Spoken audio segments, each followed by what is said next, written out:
Hi and welcome to today's video by Study Unifees. Today's video will be all about the pathway from a student visa in the USA to a work permit. Today's video is especially for those of you who are planning to study in the USA and have plans to make a career there.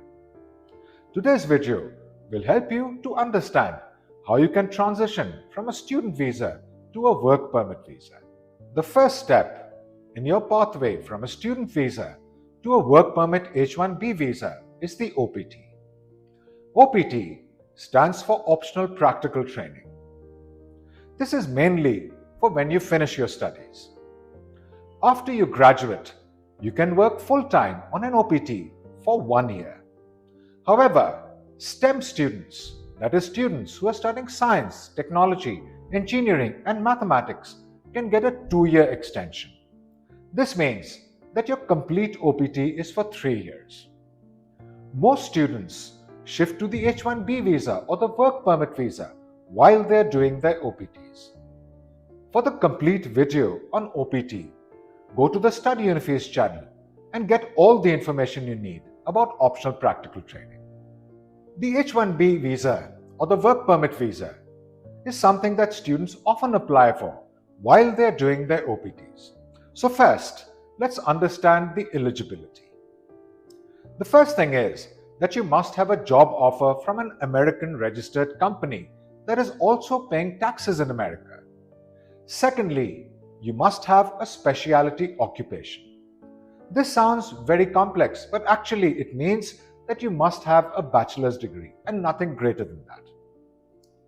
Your employer will have to demonstrate to the American government that they are paying you the prevalent wage, that is, the salary that is commonly paid for that particular job. This work must be connected to your studies too. Next, for eligibility, your employer will have to file an LCA with the Department of Labor. The LCA is the Labor Condition Application.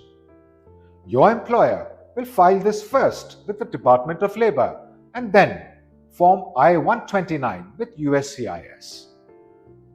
Once your employer has filed all these documents with the Department of Labor and USCIS, then you are put into the H1-B pool. A very important thing about the H1-B pool is that there is an annual cap of 65,000 applicants. If this cap or limit is exceeded, then all the applicants will be eligible for the H1-B lottery. Entrants to the lottery are chosen randomly, and if you're lucky, then you could be chosen the first time you apply. The winners of the lottery are announced on the 1st of October every year. Once you have been announced as a winner, then your status is automatically shifted to H1-B. Sometimes it so happens that some students' OPT expires before the H1-B begins, that is, before the October 1 deadline. If this is the case, you will get a cap-gap extension. A cap-gap extension basically empowers you or gives you permission to continue your OPT right till October 1, where the winners of the lottery are announced. If your H1-B application is approved, then you'll be issued with Form I-797. This is also called the Notice of Action. This is basically permission to start working as a work permit holder in the United States. If your H1-B application is not approved, or if you were not selected in the H1-B lottery, then you have these two further options. While in the United States itself, you can change to a B1, B2 visa. B1 is primarily for businessmen and entrepreneurs. B2 is for those who are staying in the United States for personal reasons. This, however, is not a great choice. So, most students go back to being student visa holders with an F1 visa if they enroll for a further degree.